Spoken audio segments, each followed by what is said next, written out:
Magandang balita, Biblia. Juan Kapitulo 8, versikulo 21 hanggang 30. Ang nagsugo kay Jesus. Muling sinabi ni Jesus sa kanila, "Ako'y aalis at hahanapin ninyo ako, ngunit hindi kayo makakapunta sa pupuntahan ko.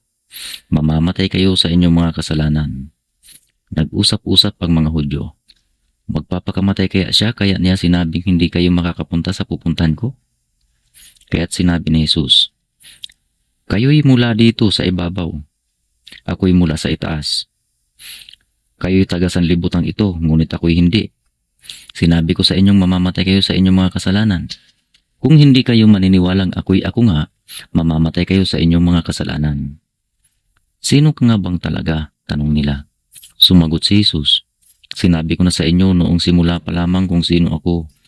Marami akong masasabi at mayahatol laban sa inyo. Ngunit totoo at dapat paniwalaan ang nagsugo sa akin at ang narinig ko sa kanya ang ipapahayag ko sa sanlibutan."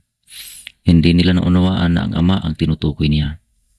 Kaya't sinabi ni Jesus, "Kapag naitaas na ninyo ang Anak ng Tao, malalaman ninyong ako'y ako nga. Wala akong ginawa batay sa sarili kong kapangyarihan.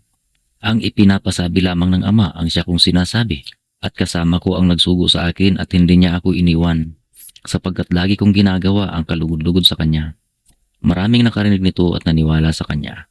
Susunod, Juan Kapitulo 8, versikulo 31 hanggang 38. Ang katotohanan ang magpapalaya sa inyo.